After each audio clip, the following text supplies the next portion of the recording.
प्रार्थना कोई कौन करवाएगा? मैम मैं करूं? हाँ, बिल्कुल कीजिए। जिसको भी आता है अच्छे से वो सभी आगे आएंगे, ठीक है?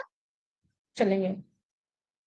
परम पिता परमेश्वर को याद करते हुए, गुरुजन के चरणों को ध्यान में रखते हुए, माता पिता के चरणों को स्पर्श करते हुए हम 3 बार ओम का उच्चारण करें। ॐ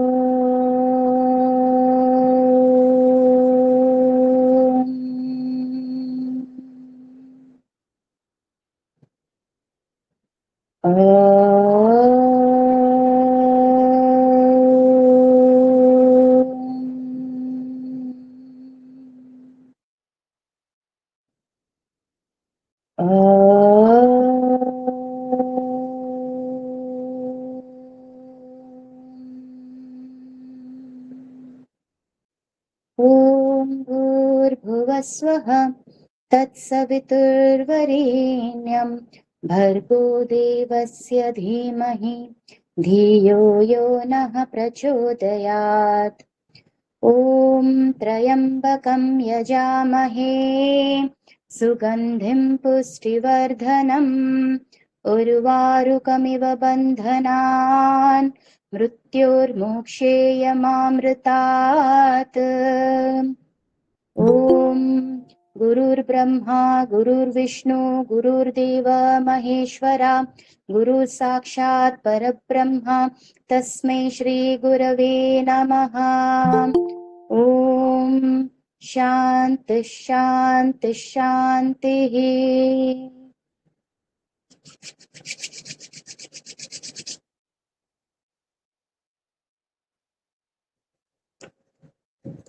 बहुत बहुत साधुवाद, बहुत अच्छा किया। मैं खुश हो गई। बहुत अच्छा, very good. Thank you. Radhe Radhe ma'am. सभी को राधे राधे, जय श्री कृष्णा सभी को।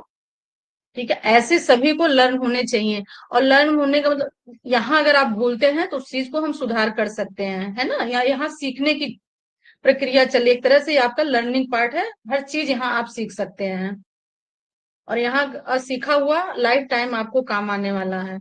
अमितेश भैया चलेंगे। हमने मानसिक स्वास्थ्य का पूरा पढ़ लिया था, कल हमने देख लिया था। आज हम देखेंगे मनोकायिक संतुलन। चलेंगे और चलेंगे, मनोकायिक संतुलन से लाएंगे। हाँ, बस यहाँ से रखेंगे। ठीक है, बस। तो योग हमारे मानसिक स्वास्थ्य को किस तरीके से प्रभावित करता है, मतलब उसको कैसे स्पिरिचुअली और मेंटली फिजिकली सब तरह से अच्छा रखता है, कल हमने इसके बारे में पूरी तरीके से पढ़ा था, है ना? ओवरऑल उसका एक हमने पूरा व्यू दिया था कि किस तरीके से मानसिक संतुलन बिगड़ रहा है, फिर उसको सही करने के लिए कैसे कैसे हमें उपाय किए जा रहे हैं योग के क्षेत्र में, जिसमें कि कार्ल जोजर्स ने अपने एक बुक में उन्होंने ये भी बताया कि जो महर्षि पतंजलि ने जो अष्टांग योग दिया है उसके माध्यम से, उस पर उन्होंने पूर्ण रूप से बताया कि उसके माध्यम से हम अपनी चीजों को, मानसिक स्वास्थ्य, शारीरिक स्वास्थ्य, भौतिक स्वास्थ्य, इन सारी चीजों को हम सही कर सकते हैं। तो एक ऐसा मतलब महर्षि पतंजलि का योग दर्शन जो है, इसको जो कोई भी पढ़ेगा वो अपने पूरे जीवन को सुधार लेगा। ठीक है, जिनका जीवन में थोड़ी अस्त व्यस्त होगी तो इसको पढ़ करके, क्योंकि कार्ल जोजर्स ने भी इनकी तुलना की है, बताया है, ठीक है, इनके बारे में कि महर्षि पतंजलि ने किस तरीके से कार्य किया है योग के क्षेत्र में, जिससे हमारा मानसिक संतुलन सही रहे। अब इसी में हम देखेंगे आगे, नेक्स्ट देखेंगे मनोकायिक संतुलन की आदर्श स्थिति है जिसके गर्भ से मनुष्य की आध्यात्मिक प्राकृतिक प्रकट एवं विकसित होती है। यहाँ चित्त से अभिप्राय अंतकरण, मन, बुद्धि और अहम अहम मतलब अहंकार से है। पंडित श्री राम आचार्य जी के शब्दों में चित्त की चेष्टाओं को बहिर्मुखी बनाने से रोक कर उन्हें अंतर्मुखी करना तथा आध्यात्मिक चिंतन में लगाना ही वृत्तियों का निरोध कहलाता है। मनोकायिक मतलब हो गया मन की स्थिति से लेकर के, ठीक है।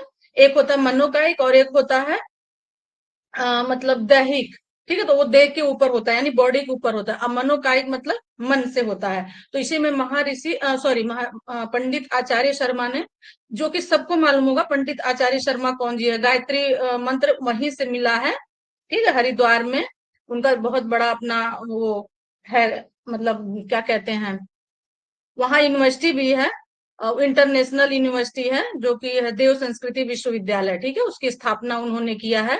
बेसिकली पंडित जी यहाँ के रहने वाले थे, मथुरा के रहने वाले, यूपी से ही थे, मथुरा के रहने वाले हैं। तो उन्होंने इस पर बहुत काम किया है, और आज के टाइम पर देखेंगे गायत्री महामंत्र का कितना महत्व है।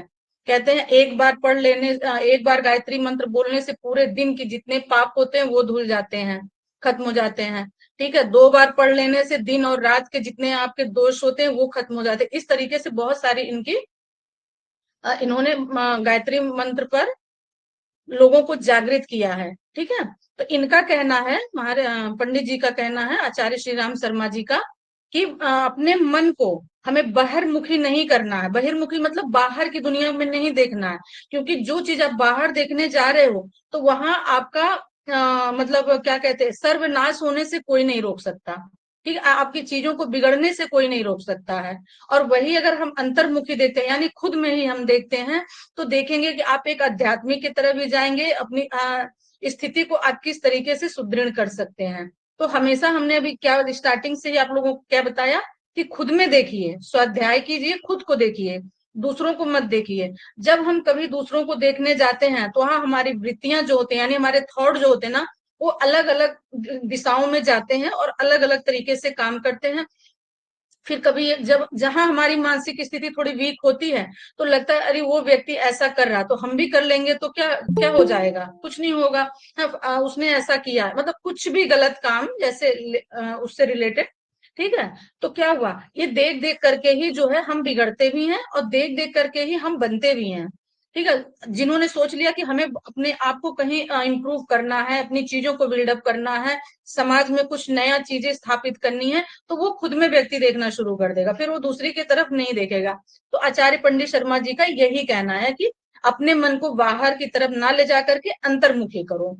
ठीक है, और एक और जगह हम लोगों ने अंतर्मुखी कहाँ देखा था, किसी को याद है? चित्त की वृत्तियों को कहाँ हम करते हैं, अंतर्मुखी की तरफ हमने बताया था ना स्टार्टिंग में, किसी को लर्न है? नहीं है? आपने अष्टांग योग में पढ़ा था ना, अष्टांग योग में कि हम अपने किसी भी चक्रास पर अपने इंद्रियों को स्थापित करते हैं। फिर यौगिक दृष्टि में मानसिक स्वास्थ्य की समग्र अवधारणा। यौगिक दृष्टि में चित्त वृत्तियों के निरोध की चरम अवस्था समाधि है, वह यौगिक दृष्टि से यही मानसिक स्वास्थ्य की सामान्य अवस्था है। ठीक है, जो चित्त की वृत्तियां हमारी हैं, यानी जो हमारे थॉट हैं, जो अनसेसरी थॉट हमारे माइंड में एवरी टाइम चलते रहते हैं, ठीक है, इनका चरम अवस्था समाधि। अगर ये खत्म हो गए तो समझिए कि हम समाधि की अवस्था में आ गए। और समाधि की अवस्था सबसे सुकून वाली अवस्था होती है, वहां हमें राग द्वेष घृणा नफरत वो सब कुछ वहां खत्म हो जाता है, लालच, जो भी बुरी चीजें हैं, अच्छी बुरी दोनों चीजें खत्म हो जाती हैं। ठीक है, फिर वहां हम होते हैं और परमात्मा होता है, उसके अलावा फिर कुछ और वहां होता ही नहीं है। तो उन्होंने यही बताया कि चरम अवस्था समाधि है। यौगिक दृष्टि से यही मानसिक स्वास्थ्य की सामान्य अवस्था है। योग हमारे यौगिक दृष्टि से अगर देखा जाए, जो हम योग कर रहे हैं, जिस रास्ते पर हम चल रहे हैं, ये हमारा क्या है, हमें वहीं लेकर के जाएगा। ठीक है, यही हमारा जो है असली स्वरूप, यही है हमारा। इससे पूर्व चित्त वृत्तियों की विभिन्न अवस्थाओं के अनुरूप हम मानसिक स्वास्थ्य के विविध स्तरों का विवेचन कर सकते हैं। ठीक है, यानी और क्या क्या मानसिक स्वास्थ्य होते हैं उसको हम देख सकते हैं। योग दर्शन के अनुसार चित्त की 5 अवस्थाएं हैं। चित्त की हमारी कितनी अवस्थाएं हैं? 5 अवस्थाएं हैं। ठीक है, योग दर्शन के अनुसार इस प्रकार से हैं। मूढ़ावस्था, क्षिप्तावस्था, यहाँ पे शॉर्ट में दिया है पर अवस्था है। ठीक है, जब आगे पढ़ेंगे तो अवस्था में देखेंगे आप। मूढ़ा, क्षिप्ता, विक्षिप्त, एकाग्र और निरुद्धा। ठीक है, जिसका विवरण इस प्रकार से है, जैसे कि चित्त की मूढ़ावस्था, देखिए मूढ़ावस्था आ गया। ठीक है, जहां मूढ़ा लिखा है वहां अवस्था, यानी मूढ़ अवस्था कौन सी है? मूढ़ अवस्था सबसे बेकार वाली अवस्था होती है। यह चित्त की वह अवस्था है जिसमें तमोगुण प्रधान रहता है। इस अवस्था में रजस और सत्य दबे रहते हैं। अतः गुण हमारे कितने होते हैं बॉडी में? 3 गुण होते हैं, सत्व रज और तम। ठीक है, और प्राकृतिक हमारी कितनी थी? 3 थी ना, वात पित्त और कफ, जिसमें से 2 हमेशा मतलब दिखेंगे और एक साइलेंट रहता। इसी तरीके से हमारे गुण भी हैं, ये सब हमारे बॉडी के अंदर विद्यमान होते हैं। ठीक है, आप जब पढ़ेंगे अभी और आगे तो देखेंगे इस तरीके के व्यक्ति आपके लाइफ में अभी तक में पक्का कहीं ना कहीं किसी ना किसी को टकराए होंगे, या हम ऐसे भी कह सकते हैं हमारे घरों में भी लोग ऐसे होते हैं। ठीक है, जरूरी नहीं कि हम योग पढ़ रहे हैं तो सारे लोग योग पढ़ रहे हैं, हम इस चीज को समझ रहे हैं तो फैमिली का हर मेंबर इस चीज को समझ रहा है। बट अगर आप लोग पढ़ रहे हैं तो इससे आज खुद ही पता लग जाएगा कि अपने अपने घरों में ही पहले हम खुद में ही देखना शुरू करते हैं। ठीक है, तो अपने घरों में ही हम लोग देखेंगे कि किस किस तरीके के व्यक्ति होते हैं। तो चित्त की मूढ़ावस्था, यह चित्त की वह अवस्था है जिसमें तमोगुण प्रधान रहता है। तमोगुण जो होता है, जो कि मंद बुद्धि वाला होता है, यानी उस जिनके अंदर तमोगुण होता है वो व्यक्ति किसी से न डरने वाला होता है, न डरने वाला, तो उसको किसी दुनिया से ना कोई शर्म रहती है ना कुछ रहता है। मतलब सारे जो दुनिया के गंदे काम होंगे वो मूढ़ावस्था वाले करते हैं। ठीक है, जिसे कोई एक्सेप्ट नहीं करता है, इस तरीके के काम वो लोग करते हैं। मनुष्य निद्रा तंद्रा आलस्य मोह भय भ्रम एवं दीनता की स्थिति में रहता है। इस अवस्था में व्यक्ति की सोच विचार की शक्ति कुंद पड़ जाती है। ठीक है, निद्रा हमेशा देखेंगे ना, वो उसको बहुत आलस आएगा। जो इस मतलब क्या चित्त मूढ़ावस्था वाला व्यक्ति होगा, आलसी से वो भरा होगा। तंद्रा, कभी सोएगा कभी जगेगा, आधा जगा आधा सोया। ठीक है, आलस, आलस उसमें कूट कूट के भरे होंगे। मोह भय भ्रम, ठीक है, किसी भी चीज के लिए अगर आप कुछ भी घर में देखेंगे, घरों में, तो उसको अब ये रहेगा कि हम ले लें, दूसरा कोई ना लेने पाए, इस तरीके का लालच। ठीक है, उसको मोह रहेगा सामान का कि बस जो कुछ है मेरा ही है और वो किसी का नहीं, उस पर अगर कोई अधिकार और ना जमाए। इस तरीके के मतलब मंद बुद्धि होते हैं वो लोग। मोह यानी सामानों के प्रति मोह, ठीक है, और चीजों अच्छी चीजों के प्रति मोह नहीं। भय, उनको भय भी रहता है। भ्रम एवं दीनता की स्थिति में रहता है। इस अवस्था में व्यक्ति की सोच विचार की शक्ति कुंद पड़ जाती है। कुंद मतलब आ, सिकुड़ने लगती है, यानी छोटा हो जाता है। ठीक है, ना के बराबर इनकी शक्तियां हो जाती हैं। परिणाम स्वरूप वह किसी भी वस्तु को ठीक ठीक से नहीं देख सकता। देखने का मतलब यहाँ है, देखने की मतलब से होता है कि वो अपने किसी भी काम को वो सुचारू रूप से नहीं कर सकता। एक जो योग में व्यक्ति रहता है और अपने चीजों को कैसे सामंजस्य बिठाता है, स्थापित करता है, अस्त व्यस्त जीवन को भी वो बहुत अच्छे से व्यवस्थित कर लेता है। जो व्यक्ति योग करते हैं या जिनकी सत्व गुण होते हैं या रज गुण के होते हैं। लेकिन जो मूढ़ व्यक्ति होता है, मूढ़ वाला अवस्था जो होता है, वो कहीं भी चीजों को अपने सही नहीं कर सकते। उनकी मतलब जीवन दिनचर्या देख लीजिए, लाइफ देख लीजिए, ऐसे ही वो बेकार में चला जाता है, नहीं देख सकता है। अवस्था में व्यक्ति विवेक शून्य होने के कारण इस अवस्था में, ठीक है, इस अवस्था में व्यक्ति विवेक शून्य, जिनके पास पीडीएफ है वो यहाँ पे लिख ले, जहां अवस्था लिखा ना, इस अवस्था, आगे वो थोड़ा सा मेंशन कर लेंगे। इस अवस्था में, इस अवस्था में व्यक्ति विवेक शून्य होने के कारण सही गलत विचार नहीं कर पाता है। वह समझ ही नहीं पाता है कि क्या करना चाहिए और क्या नहीं करना चाहिए। ये अवस्था ऐसी होती है, उसको सही गलत का पता ही नहीं चलता है, क्योंकि वो इतना उन्माद में रहता है कि उसका विवेक बुद्धि कुछ काम नहीं करता। ये अवस्था इसलिए बताएं कि सबसे खराब अवस्था होती है। विचार नहीं कर पाता कि क्या करना चाहिए क्या नहीं करना चाहिए। काम क्रोध लोभ मोह के वंशीभूत होकर वह सब तरह के अवांछनीय और नीच कार्य करता है। मतलब इतना मोह माया में वो रहता, लोभ में रहता है। मोह माया मतलब क्या, वही लोभ, सामानों के प्रति, किसी भी चीज के प्रति ऐसा लोभ करेगा कि बस वो मेरा ही हो जाए। तो इस उसमें इतना वो रहता है कि और अपनी चीजों को सही गलत वो समझ ही नहीं पाता है कि हम गलत कर रहे हैं कि हम सही कर रहे हैं। इसलिए भगवान ये अवस्था किसी को ना दे, बट होता है। ठीक है, नीच कार्य वो करता है। इस अवस्था में मानवीयता से पतित व्यक्तियों में मादक द्रव्यों का सेवन किए हुए उन्मत्ता एवं नीच मनुष्य की होती है। इसमें वो भी व्यक्ति आ जाएंगे जो मादक पदार्थ का सेवन करते हैं, है ना। बहुत सारे मादक पदार्थ होते हैं, यानी जो विवेक बुद्धि को छीण कर देते हैं और उनकी सोचने समझने की क्षमता को भी खत्म करते हैं। उसमें से फॉर एग्जाम्पल देख लीजिए, जैसे एक ड्रिंकर है ना, जो ड्रिंकर होते हैं, जो ड्रिंक करते हैं, उनको सुबह शाम कुछ नहीं दिखता, उनको अपनी फैमिली अपने बच्चे कुछ नहीं दिखते हैं। ये लगता कि बस कहीं से भी उनको थोड़ा ड्रिंक मिल जाए तो बस उसी में सारी दुनिया उनकी बसी हुई है, उसके अलावा कुछ नहीं। तो इस तरीके के व्यक्ति ये सारी चीजें करते हैं। सेवन किए हुए उत्तम की नीच मनुष्य की होती है। इस अवस्था में तमस प्रबल रहता है, जिससे यह स्थिति अधम मनुष्यों को मानी जाती है। इसमें जो तमस होता है ना, ये तामसिक व्यक्ति जो होते हैं, इनको तामसिक बोलते हैं। चित्त मूढ़ावस्था वाले को तामसिक बोलते हैं, तमस। इसमें व्यक्ति को बस वही है कि सही गलत का उनको कुछ भी पता नहीं चलता, ठीक है, बस वो अपने में ही दुनिया में मगन रहते हैं।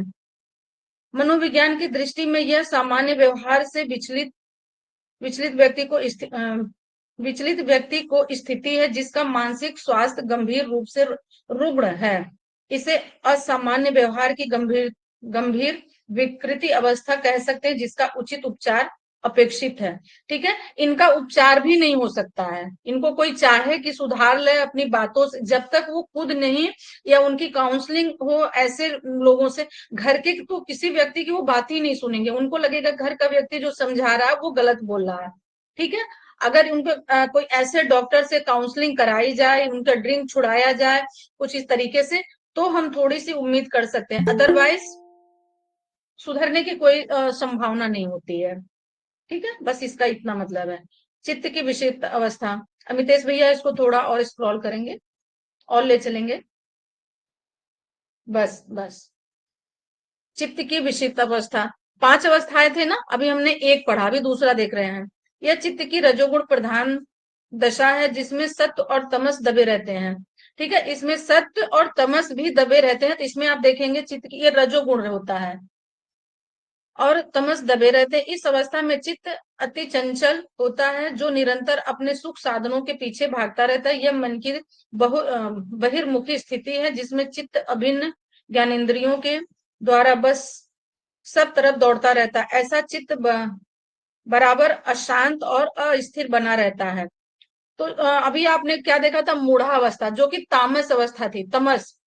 ठीक है, और अभी हम दूसरा क्या देख रहे हैं, चित्त की विक्षिप्तावस्था। ये दूसरा अवस्था में रजोगुण रहता है। रजोगुण जो हमारे बॉडी में होता है, तो जैसे 3 गुण हमने बताया था ना पहले, वात पित्त कफ, तो जैसे उसमें 2 मतलब सामने दिखेंगे, एक साइलेंट रहेगा। इसमें भी सेम यही है, इसमें 2 साइलेंट रहेंगे, एक दिखेगा। तो इसमें जो रजोगुण हमारा है, ये बहुत चंचल स्वभाव का होता है। ठीक है, व्यक्ति को हमेशा वो बहिर्मुखी रहता है, वो अंतर्मुखी नहीं रहता। और आप जिस व्यक्ति को बहिर्मुखी देखेंगे, उनका माइंड देखेंगे, ऐसे आप लोग उनकी काउंसलिंग करेंगे, देखेंगे, ऐसे समझेंगे कि जो व्यक्ति आज यहाँ भी कर लिया, वहां भी कर लिया, ये चीज ले लूं, ये चीज कर लूं, वैसा कर लूं, ऐसा हो जाता तो अच्छा था। इस तरीके के व्यक्ति रजोगुण वाले होते हैं। उनका माइंड किसी भी चीज में अच्छे से स्टेबल नहीं होता है, और एक काम पूरा नहीं करेंगे तब तक दूसरे काम को वो हाथ में ले लेंगे, और दूसरा काम भी कंप्लीट नहीं होगा तब तक तीसरे काम को भी हाथ में ले लेंगे। तो जो अपने एक काम को ही नहीं सही तरीके से कर सकता, तो क्या वो दूसरे तीसरे काम को वो सही से कर सकता है? क्योंकि उसका माइंड ही स्टेबल नहीं है, वो शांत है ही नहीं, तो वो नहीं कर सकता है। तो इस अवस्था वाले व्यक्ति को रजोगुण कहते हैं। ठीक है, वो भागता दौड़ता चिंतन बार बार करता रहता है। मन की यह बिखरी हुई शक्ति कोई कार्य ठीक ढंग से नहीं कर सकती, क्योंकि जब उनका मानसिक स्वास्थ्य ही नहीं सही है, तो वो किसी कार्य को कैसे सही से कर सकते हैं? हर चीज मानसिक स्थिति पर डिपेंड करती है। अगर हमारा मानसिक संतुलन सही है, तो हम बड़ा से बड़ा काम सोच समझ करके, विचार करके उसको बहुत आसान बना सकते हैं। ठीक है, और जिस व्यक्ति की मानसिक स्थिति नहीं सही है, वो विकृत अवस्था में है, तो वो छोटा सा छोटा काम को भी मारेगा बिखेर करके, उसको कितना बड़ा राई का पहाड़ बना देगा। तो ऐसे समझ लेंगे आप लोग। अवस्था में कोई नियंत्रण नहीं होता, ठीक से कार्य ढंग से नहीं कर सकता, मानसिक क्रिया पर इस अवस्था में कोई नियंत्रण ही नहीं रहता है। अर्थात व्यक्ति इस अवस्था में इंद्रियों, मस्तिष्क एवं मन की अभिरुचियों, कल्पनाओं एवं निर्देशों के इशारों पर नाचता रहता है, और इस पर संयम का अभाव रहता है। 73 परिणाम स्वरूप, 73 को छोड़ देंगे, इसको नहीं देखेंगे, बस केवल परिणाम स्वरूप देखेंगे। परिणाम स्वरूप उसकी दशा राग द्वेष पूर्ण होती है, अतः इन्हीं के अनुरूप दुख, सुख दुख, हर्ष, विषाद, चिंता एवं शोक के कुचक्र में उलझा रहता है। इस अवस्था में चित्त रजोगुण प्रधान रहता है, किंतु गौण रूप से सत्व और तमस भी उसके साथ में रहते हैं। ठीक है, गौण रूप से सत्व और तमस, यानी तामस जो है और सत्व गुण और तमस गुण ये भी रहते हैं, लेकिन कम अवस्था में रहते हैं। ज्यादा वो चंचलता की अवस्था में रहता है, जो कि रजोगुण उसका प्रधान रहता है, यानी सबसे ऊपर वही रहता है, रजोगुण रहता है। इसके साथ में उसमें जब तमस सत्व को दबा देता है, यानी तामस जो है सत्य को दबा देता है, यानी सत्व गुण जो होता है ना, तमस का प्रभाव इतना ज्यादा होता है कि वो सत्व गुण को दबा देता है। तो अज्ञान, अधर्म, अवैराग्य, अनैश्वर्य में प्रवृत्ति होती है। और जब तमस को सतोगुण दबा देता है, यानी तमस वाले को, ठीक है, तामसिक व्यक्ति को सतोगुण जब दबा देता है, तो वो ज्ञान, धर्म, वैराग, ऐश्वर्य में प्रवृत्ति हो जाती है। इस तरह से इस अवस्था में धर्म, अधर्म, राग, विराग, ऐश्वर्य होता है। कहने का मतलब है, देखिए, जो तामस वाला व्यक्ति होगा, ठीक है, तमस गुण वाला, तामसिक व्यक्ति उनको कहते हैं, उसका एग्जाम्पल हमने दे दिया। अभी रजोगुण वाले को देखेंगे कि रजोगुण वाला जो व्यक्ति होगा, जिसकी प्रधानता ज्यादा होगी, उसका माइंड कहीं स्टेबल नहीं होगा, वो सिर्फ बहिर्मुखी व्यक्ति होगा। सिर्फ ये काम कर लूं, वो काम कर लूं, जैसे अभी हमने एग्जाम्पल दिया, बस इन्हीं सब में रह जाएगा, काम वो कुछ भी नहीं कर सकता है, ठीक है, क्योंकि उसका माइंड स्टेबल नहीं है। और कोई भी काम करने के लिए माइंड का स्थिर होना, शांत होना, ये सबसे ज्यादा इंपॉर्टेंस है, ठीक है। वो व्यक्ति को ना किसी के दुख से मतलब है, ना सुख से मतलब है, ना परेशानियों से मतलब, ना किसी के भूख से, प्यास से, किसी चीज से कोई लेना देना नहीं है। वो घर में भी रहेगा ना, तो घर के भी व्यक्ति उससे परेशान ही रहेंगे। क्यों? क्योंकि वो इतनी चंचलता में रहेगा कि जो शांत स्वभाव वाला होगा, जो सत्व गुण वाला होगा, क्योंकि वो रजोगुण इतना हावी रहेगा कि सतोगुण वाला शांत हो जाएगा। तो ऐसे मतलब आप देखेंगे रजोगुण इस तरीके के व्यक्ति होते हैं। और जब ये दोनों गुण, ठीक है, यहीं पर देख लेंगे, जब रजोगुण और तमोगुण, इनको जब जब इनकी ये साइलेंट हो जाते हैं, तो सत्व गुण हमारा उभर करके आता है, यानी तब वो प्रधान होता है। सत्व होते सभी तीनों गुण है सभी में, ठीक है। और अगर जब सत्य गुण जिसके पास में आ गया, जो सतोगुणी व्यक्ति है, मान लीजिए कोई एक बहुत अच्छा व्यक्ति है, जो सिर्फ धर्म, कर्म की इन सब चीजों की बात करता है, ठीक है, तो उसके संपर्क में जो व्यक्ति रहेगा, उसके साथ में जो व्यक्ति रहेगा, वो हमेशा जो है ज्ञान, धर्म, वैराग्य, वैराग्य मतलब हमने ये बोला था ना, वैराग्य मतलब किसी का त्याग करना, किसी बुरी चीजों का त्याग करना वैराग्य होता है, ठीक है। ऐश्वर्य में प्रवृत्ति होती है। इस तरह से इस अवस्था में धर्म, अधर्म, राग, विराग, ऐश्वर्य, यानी जब हम बुरी चीजों का वैराग्य करेंगे, तो ऑटोमेटिक जो है हमें धर्म की प्राप्ति होगी। और जब धर्म की हमें प्राप्ति होगी, तो हमारा मन ऑटोमेटिक शांत रहेगा, जिसमें हमें ऐश्वर्य की जरूरत नहीं होती है, पर हम इतने भर जाते हैं, अच्छी चीजों से भर जाते हैं, कि हमें लगता है कि हम ऐश्वर्य जैसा सुख कर रहे हैं, ठीक है, हमें सुख की प्राप्ति होती है। यहाँ तक समझ में आ रहा है सभी को? जी मैम। जी आ रही? मैम। ओके, चलिए, बहुत अच्छा। मन एवं मानसिक स्वास्थ्य, अभी यहाँ से ये हमने स्वास्थ्य वाला पढ़ा दिया, तीसरा वाला रखेंगे, चित्त की विक्षिप्त अवस्था, ठीक है। दो अवस्थाएं हमने पढ़ लिया, क्षिप्ता और मूढ़ा, मूढ़ा और क्षिप्ता पढ़ लिया। अब हम पढ़ेंगे तीसरी अवस्था, तीसरी चित्त की विक्षिप्त अवस्था। इस अवस्था में सत्य गुण की प्रधानता रहती है। अब देखिए, तीसरी गुण में सत्य वाला आ गया, ठीक है, प्रधानता रहती है, यानी वो दो गुण कि आपने देख लिया कि उनके कैसे विचार, विवेक, बुद्धि, विवेकहीनता, इस तरीके की भावनाएं होती हैं। लेकिन जो विक्षिप्त अवस्था होती है, ये हमारी अच्छी वाली अवस्था होती है। इस अवस्था में सत्व गुण की प्रधानता रहती, प्रधानता मीन्स ये सबसे ऊपर रहता है, तथा इन दोनों गुण रजस और तमस दबे हुए रहते हैं। तो जिन व्यक्ति का सत्व गुण प्रधान रहेगा, यानी सबसे ज्यादा रहेगा, उसमें ये दोनों गुण, राक्षस वाला और तामसिक वाला, ठीक है, रजस मतलब रजोगुण वाला और तमस वाला, ये दोनों साइलेंट रहेंगे, दबे हुए रहते हैं। रजोगुण की प्रबलता के कारण क्षिप्त दशा में चित्त कभी स्थिर नहीं रहता है। जो रजोगुण रहता है ना, उस अवस्था में देखेंगे हमारा क्षिप्त अवस्था, यानी वो दबा नहीं रहता, वो उभरा रहता, वो अभी हमने आप लोगों को बताया है, कभी स्थिर नहीं रहता है, वह सदा चंचल बना रहता है। परंतु विक्षिप्त अवस्था में वह सत्व की अधिकता के कारण, जब विक्षिप्त अवस्था में आते हैं, तीसरी अवस्था में आते हैं, तो ये इतना अधिक हो जाता है, जिसके कारण उसको शांत होना पड़ता है, ठीक है। अधिकता के कारण कभी कभी स्थिरता को प्राप्त कर लेता है, लेकिन कभी कभी करता है, ठीक है, हमेशा नहीं। और ये तीन गुण व्यक्तियों में होते ही होते हैं, ये हमेशा मान के चलेंगे। बस यही है कि किसी में तमस होता है, किसी में रजोगुण होता है, किसी में सात्विक गुण होता है। तो जहां सात्विक गुण ज्यादा प्रभाव अपना दिखाएगा, वहां ये कभी कभी केवल कौन सा वाला दबेगा, रजोगुण वाला। तमोगुण वाला व्यक्ति नहीं दबेगा, उससे उम्मीदें मत कीजिए, ठीक है, क्योंकि वो एक अलग लेवल का है। लेकिन जो रजोगुण वाला है ये थोड़ा सा समझदार है, हल्का सा समझदार है, बहुत ज्यादा नहीं, ठीक है। तो वो कभी कभी जब इसकी अधिकता हो जाती है, सत्व गुण की अधिकता हो जाती है, तब रजोगुण वाला थोड़ा सा डाउन पड़ जाता है, स्थिरता को प्राप्त करता है। इसमें व्यक्ति ज्ञान, धर्म, वैराग और ऐश्वर्य की तरफ प्रवृत्त होता है। इस अवस्था में काम, क्रोध, लोभ, मोह आदि गौण हो जाते हैं और सांसारिक विषय भोगों के प्रति रुचि रुचि जाती रहती है, एवं व्यक्ति निष्काम कर्म में प्रवृत्त होता है, ठीक है। तो जब हमारा सत्व गुण जब प्रधान रहता है, तो इसमें व्यक्ति बहुत सारे देखिए अच्छे कर्म करते हैं, जो सांसारिक चीजों को जिसे एक्सेप्ट करता है, ठीक है, समाज जिसको एक्सेप्ट करता है, वो वैसे काम करते हैं। निष्काम कर्म करते हैं। निष्काम मतलब कर्म ये हो गया कि आप जो किसी के प्रति काम कर रहे हैं, ठीक है, कुछ भी कर रहे हैं, दान पुण्य कुछ भी कर रहे हैं, इस तरीके के, उसका दिखावा नहीं करेंगे।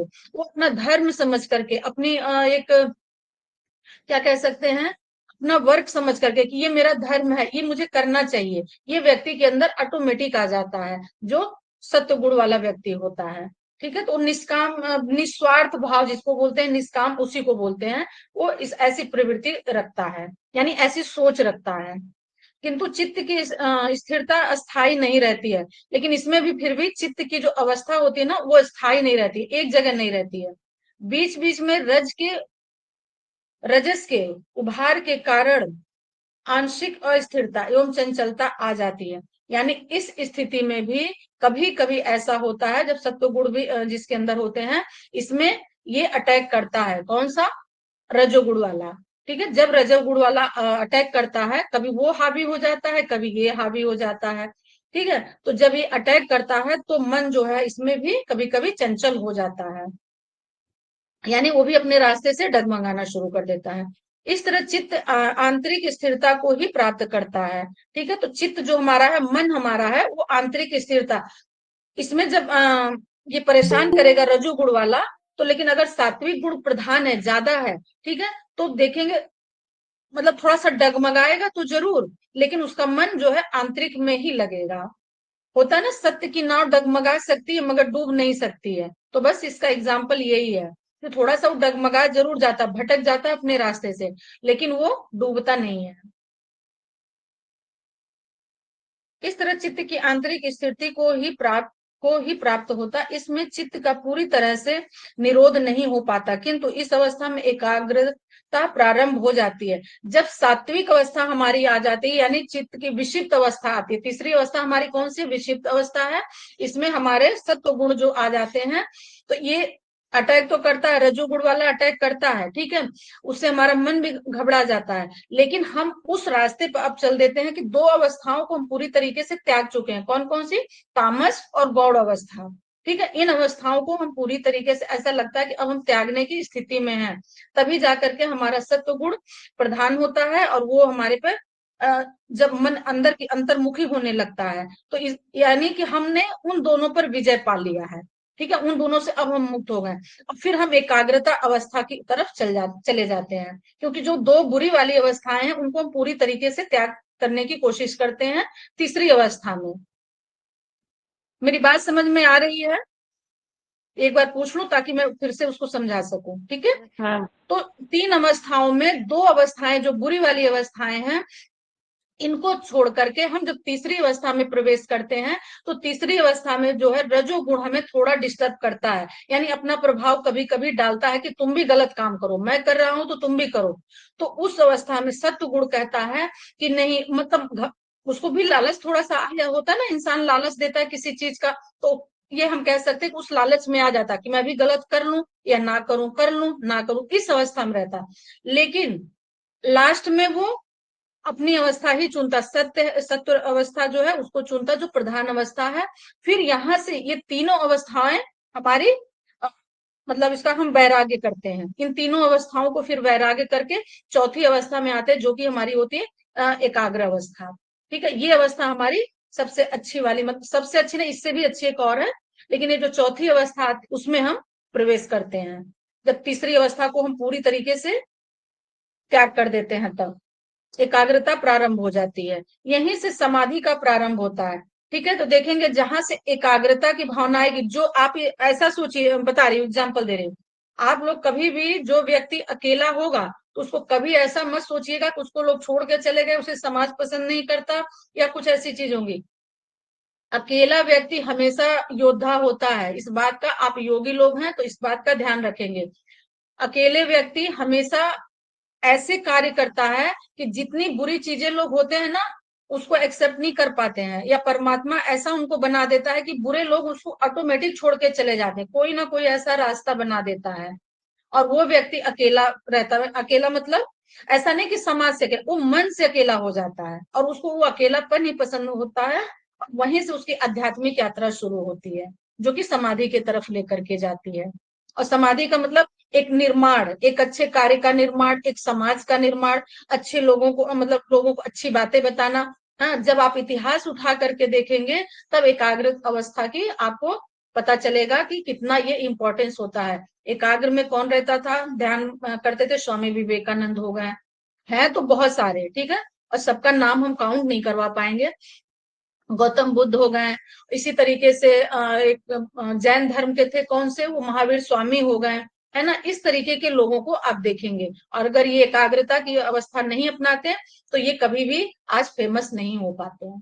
तो अकेला रहने वाले व्यक्ति को कोई ऐसा ना समझे, उनको कमजोर बिल्कुल ना समझे, ये ना समझे कि किसी के इनकी व्यवहार अच्छा नहीं है इसलिए लोग छोड़ के चले गए। नहीं, वो हमारे ही व्यवहार के लायक नहीं था, परमात्मा उसको ने खुद निकाल के फेंक दिया। और ये तभी होता है जब आप पूरी तरीके से परमात्मा पर डिपेंड हो जाते हैं, उस रास्ते पे चलने लगते हैं। तो गलत लोग जितने भी होंगे, गलत लोगों में आपका चाहे वो बच्चा क्यों ना हो, आपके मम्मी पापा क्यों ना हो, आपके फैमिली का कोई भी मेंबर होगा, वो सब आपसे दूरी बना लेंगे, अगर आप अपनी आध्यात्मिक यात्रा पर अगर निकलते हैं तो। और ये सब चीजें बहुत फैक्ट हैं। यहीं से एकाग्रता प्रारंभ हो जाती है, और यहीं से समाधि का प्रारंभ होता है। इस चित्त की अवस्था वाला मनुष्य खुशी, प्रसन्न, उत्साही, धैर्यवान, दानी, दयालु, दयावान, वीरवान, क्षमाशील और उच्च विचार वाला तथा श्रेष्ठ होता है। देखिए, जो व्यक्ति एकाग्रता में रहता है, अकेले में रहता है, ये सारे अच्छे गुण उसके अंदर आ जाते हैं। क्यों? क्योंकि जो बुरे लोग उसके साथ होते हैं ना, उसकी अच्छाई तक उसको पहुंचने नहीं देते। जैसे सतोगुण में रजोगुण हावी हो रहा था, ठीक है, तो उसको डगमगा देता था।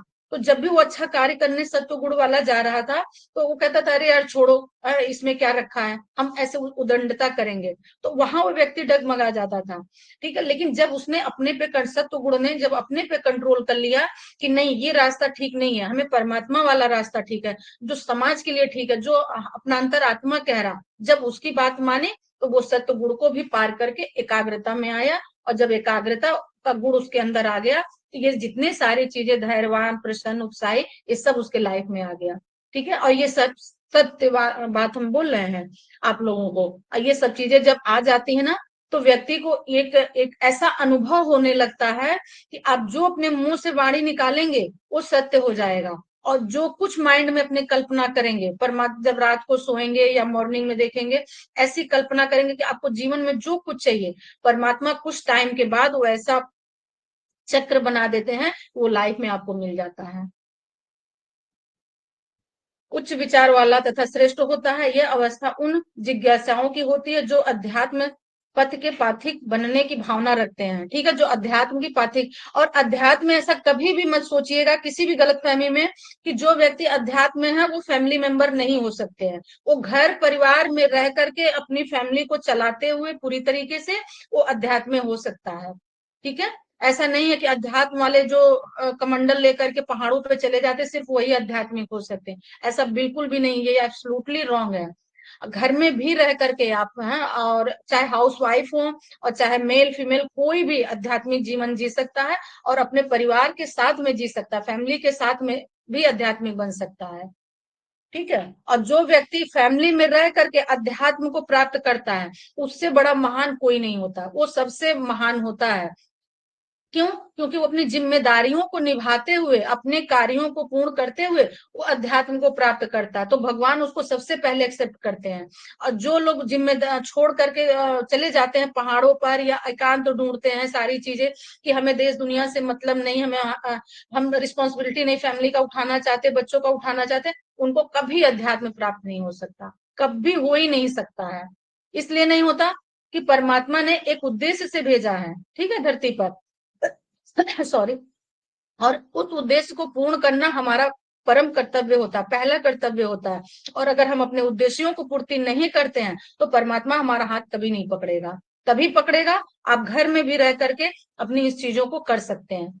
ये लोग जो कहते हैं ना टाइम नहीं है, हम बहुत डिस्टर्ब हैं, ऐसा हुआ वैसा हुआ, ये सिर्फ अज्ञानी लोग कहते हैं। जिस दिन से योग को आप जीना सीख लेंगे और योग को पढ़ते पढ़ते यहीं पर इसी प्लेटफॉर्म पर, उसी दिन से आपके जीवन का एक नया अध्याय शुरू हो जाएगा।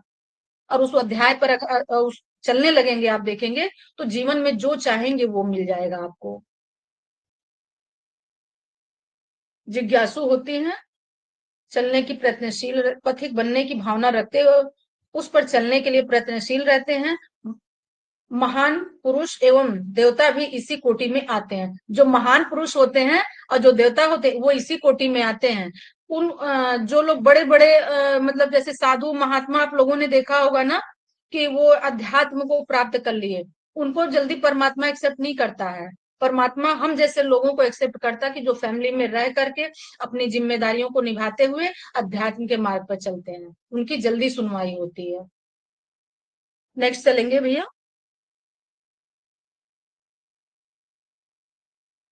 4 नंबर से करेंगे।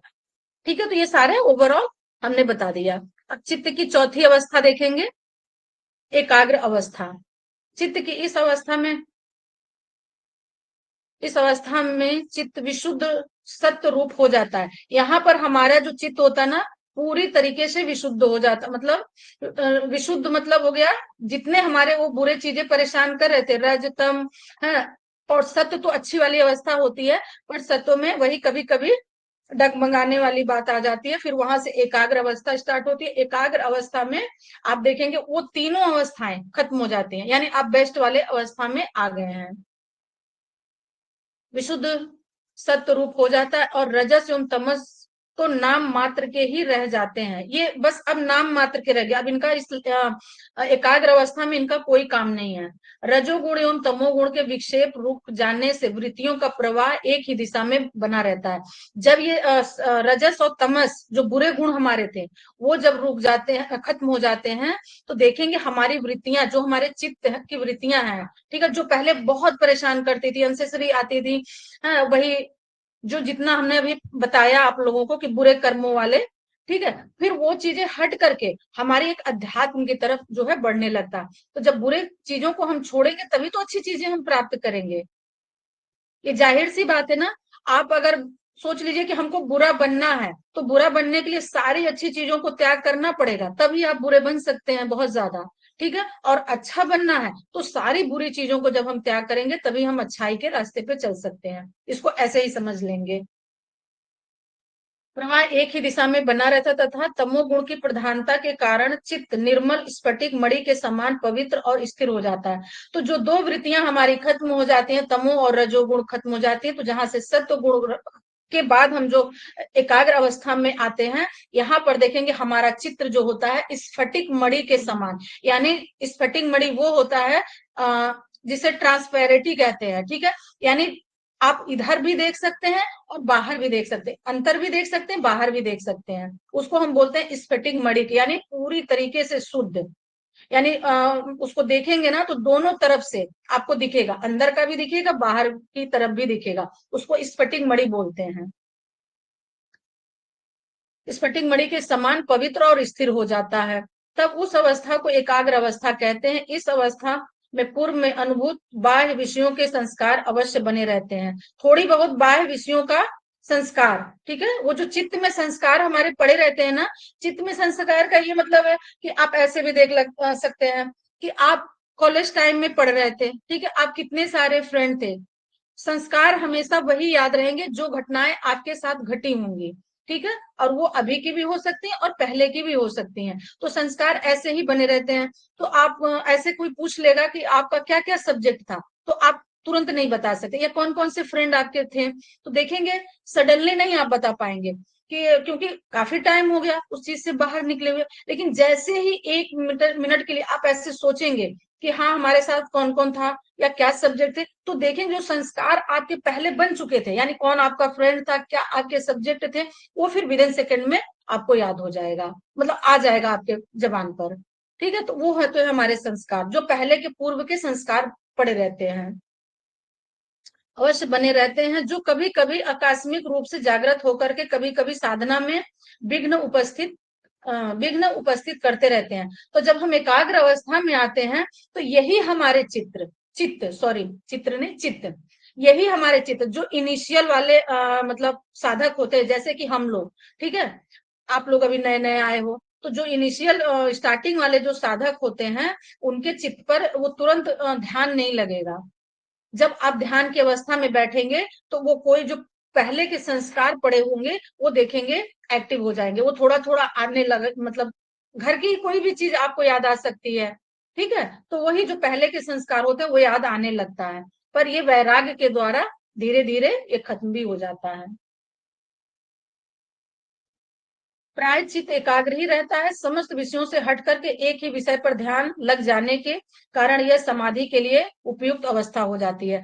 जब वृत्तियां हमको ज्यादा आती रहती हैं, जो चित्त में पड़ी हुई हैं एकाग्र अवस्था में, तो जब फिर देखेंगे जहां आप जिस चीज पर ध्यान लगाएंगे, जैसे ध्यान की चीज लगाने के लिए हमने कई सारी चीजें बता रखी है, अपने चक्रास पर भी लगा सकते हैं, किसी भी चक्रास पर, जो हमारे षट चक्र होते हैं ना, किसी भी उस पर लगा सकते हैं, माता पिता के चरणों पे लगा सकते हैं, या अपने पार्टनर जो बहुत जिससे प्यार करता है, प्रेम करता है, ठीक है, अपने बच्चों पर उस पे लगा सकता है, भगवान के किसी मतलब पोस्टर पर लगा सकता है। तो ध्यान आप किसी पर भी लगाएं, तो जब वो वृत्तियां परेशान करती हैं, बार बार हमारे चित्त में आ जाती हैं, तो उस वृत्तियों को आने दीजिए, उसको रोकने की कोशिश मत कीजिए। अगर आप रोकने की कोशिश करेंगे तो और ज्यादा आएगा। बस आपको क्या करना है कि वहां से ध्यान हटा करके जिस पर भी आप ध्यान लगाना चाहते हैं उस पर ध्यान लगाएं। तो ये जैसे थोड़ा सा इसकी प्रैक्टिस हो जाएगी, तो देखेंगे कुछ ही समय के बाद वो वृत्तियां आना बंद हो जाएंगी। इस समाधि में उपयुक्त अवस्था है, अभ्यास से एकाग्रता की अवस्था, चित्त एक स्वभाव सा हो जाता है, तथा स्वप्न अवस्था में भी यह अवस्था बनी रहती है। इस समाधि से विषयों का यथार्थ ज्ञान, कलेशों की समाप्ति, कर्म बंधन का ढीला पड़ना तथा निरोधावस्था तक पहुंचना, ये चार कर्म संपादित होते हैं। यानी हम कितने चीजों से हम निकल चुके हैं, रजोगुण, तमोगुण, रजोगुण, सतोगुण और एकाग्रता अवस्था वाला जो आ गया, जो कि आध्यात्मिक भी है और सत्य गुण भी उसमें दोनों में मिक्स हो रहे हैं थोड़ा सा। ठीक है, तो फिर इनको भी जब हम क्रॉस कर लेते हैं, तब हमारा आ जाता है एक निरुद्धा अवस्था। ठीक है, निरुद्धावस्था में जब हम पहुंचेंगे तो वहां पर सब कुछ हमारा खत्म हो जाता है, पहुंचते हैं। ये चार कर्म संपादित हैं। यद्यपि इस अवस्था में संपूर्ण चित्तवृत्तियों का निरोध होता है, फिर भी यह योग में पूर्णतः सहायक अवस्था है। यानी योग में ये अवस्था जो होता है निरुद्धा अवस्था, यही योग में सहायक होता है। यद्यपि इस अवस्था में साधक के अणु परमाणुओं से लेकर के, अणु मतलब छोटा और परमाणु मतलब लेकर के ब्रॉड, बड़ा, ठीक है, जहां ये सब योग की भाषा है। अणु मतलब बहुत छोटा, यानी छोटी से छोटी, और परमाणु मतलब बड़ा से बड़ा।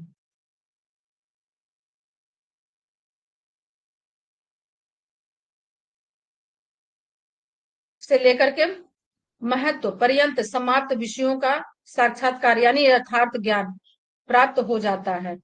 जब हम इन चार अवस्थाओं से गुजर जाते हैं और जब निरोधा अवस्था में आ जाते हैं, तो जो छोटी से छोटी वृत्तियां हैं या बड़ी से बड़ी वृत्तियां हैं, जैसे कि अणु और परमाणु, इन सब से भी हम पार हो जाते हैं। और यहाँ हमें हमारा चित्त जो होता है वो पूर्ण रूप से पवित्र हो जाता है, और हमें ज्ञान की भी प्राप्ति हो जाती है इस अवस्था में आने पर, यानी यथार्थ ज्ञान हमें मिल जाता है, प्राप्त हो जाता है। चित्त की इस स्थिति को संप्रज्ञात समाधि भी कहते हैं। पढ़ाया था ना, संप्रज्ञात और असंप्रज्ञात समाधि बताया था ना, कहते हैं। यह अवस्था योगियों की होती है, यह अवस्था योगियों की होती है। निरुद्धा अवस्था में, इस अवस्था में चित्त की संपूर्ण वृत्तियों का निरोध हो जाता है।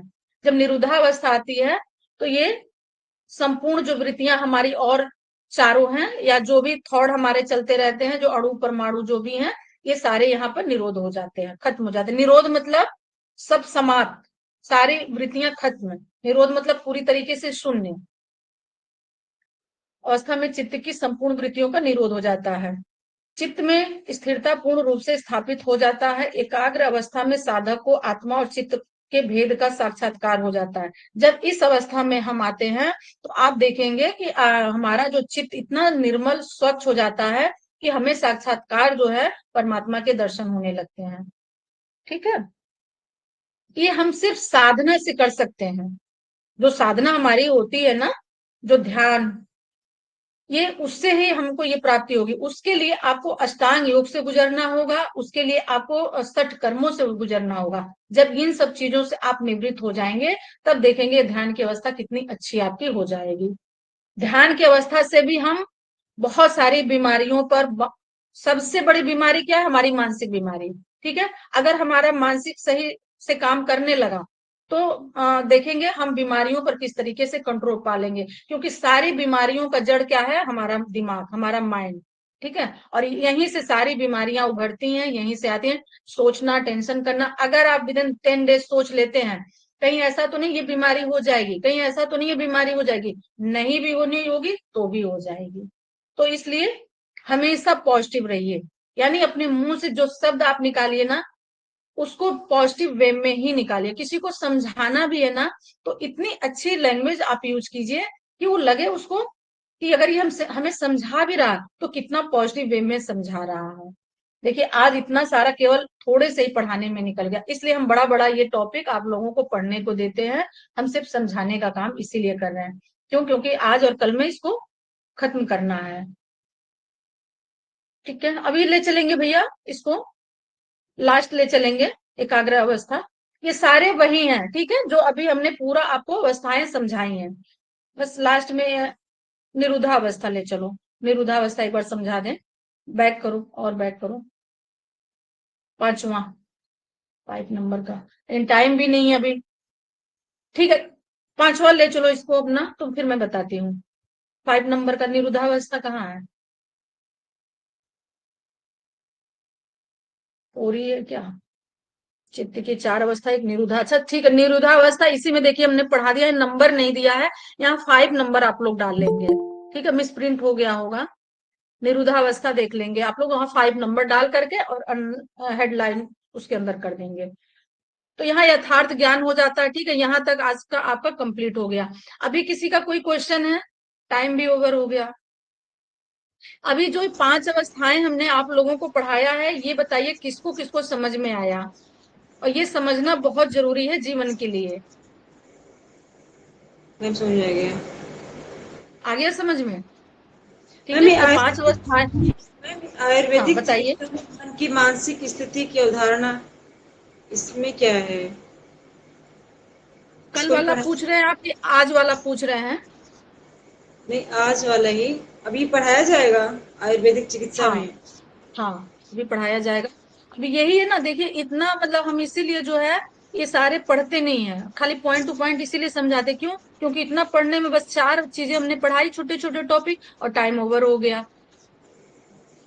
मैम ये बताइए, जो आपने कहा था कि ये जो रजोगुण होता है, इनको हम्म इन पेशेंट को सही नहीं किया जा सकता है, बट हमें तो रजोगुण को सही, रजोगुण को समझाया जा सकता, सही किया जा सकता। तमोगुण वाले व्यक्ति को सही नहीं किया जा सकता, मतलब उसके लिए बहुत पापड़ बेलने पड़ सकते हैं। या तो ऐसे उसके मानसिक मतलब मन में ऐसा चीजें डाला जाए, कोई ऐसा ही व्यक्ति उसको डाल सकता है जो बहुत उस चीज में माहिर हो कि तुम ये जो कर रहे हो ये तुम्हारे पतन का कारण है, बस इससे तुम्हारा सिर्फ और सिर्फ पतन हो सकता है, उद्धार नहीं हो सकता। और जो रजोगुण वाले व्यक्ति होते हैं वो कुछ कुछ हम सब में भी होता है, रजोगुण की भावना हम सब में होती है। सभी लोग सात्विक गुण वाले नहीं होते हैं।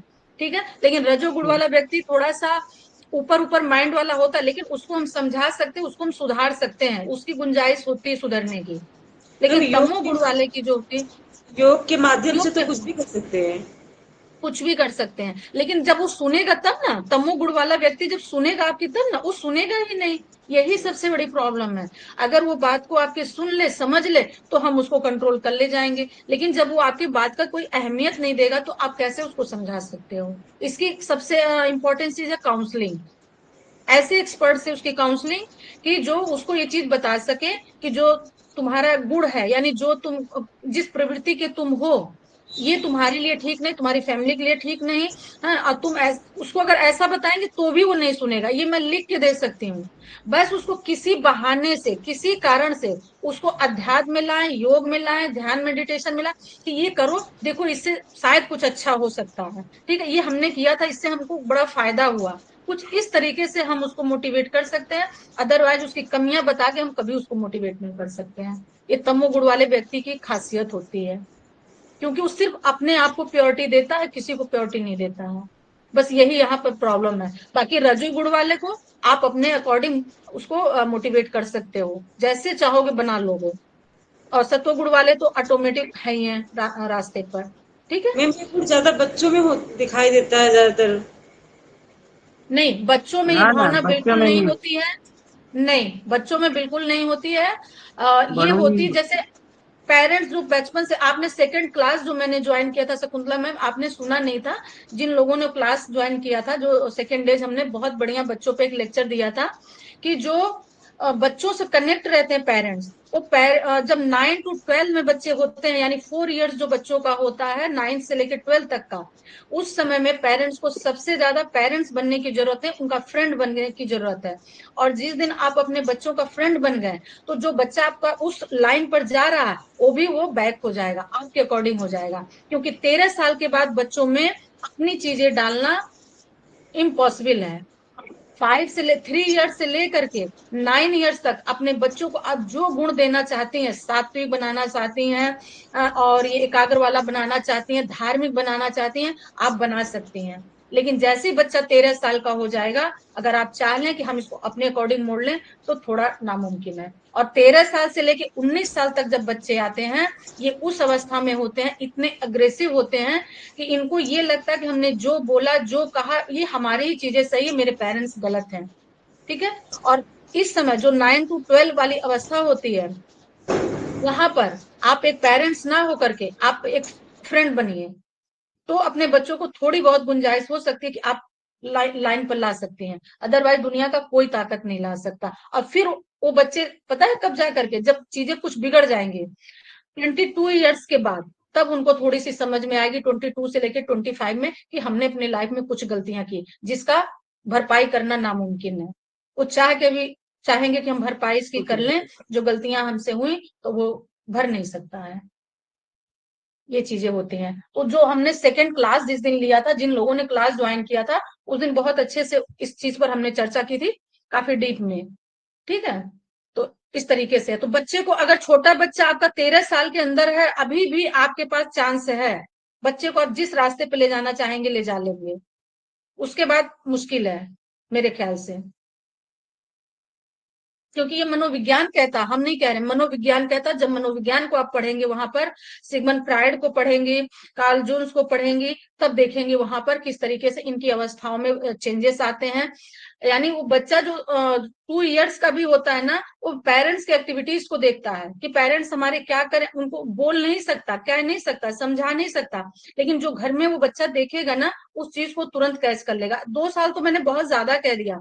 बच्चे मतलब 1.5 साल की अवस्था से ही, ठीक है, वो ऑब्जर्व करना शुरू कर देते हैं, जबकि उनको बोलने की भी शक्ति नहीं होती, उनको कुछ बताने की शक्ति नहीं होती, लेकिन उनके माइंड में एक ऐसा चीजें पड़ता है कि वो जो देख रहे हैं उसको कॉपी करना शुरू कर देते हैं। इसीलिए कहते हैं कोई ऐसा कार्य बच्चों के सामने ना करें, और बच्चों के साथ में बच्चे ही बन करके आप रहें, तो बहुत अच्छा है। वहां पेरेंट्स बिल्कुल ना बने। हाँ, बच्चों को ये है, गलत सही आप बताएं, जो आज समाज में हो रहा है, चल रहा है, उसको बिल्कुल छुपाए नहीं। इन सब चीजों पर, जैसे रिलेशनशिप हो गया, इस पर खुल करके बात करिए, इसमें शर्म की कोई बात नहीं है। आज अगर आप खुल करके बात करेंगे अपने बच्चों से, तो कल को ये बच्चे आपको अपना फ्रेंड मानेंगे। और वो जो भी बच्चे कहते हैं, वहां तुरंत रिएक्शन मत दीजिए, वहां उनको समझिए, और समझने के बाद उन बातों को फिर बच्चों को समझाइए, बेटा ऐसा नहीं ऐसा। बेटा ये तो समाज, ये तो होता रहता, पर हमें क्या करना है? हमें तो अपने काम से काम, मतलब हम लोग तो एक समाज का छोटा सा पार्ट है। इस लास्ट बहुत ये तरीके से लास्ट ये कहेंगे कि मतलब जब प्रौढ़ावस्था आती है तो उसी समय पता चलता है कि आदमी इसके अंदर रजोगुण है या तमोगुण है या फिर एकाग्रता है।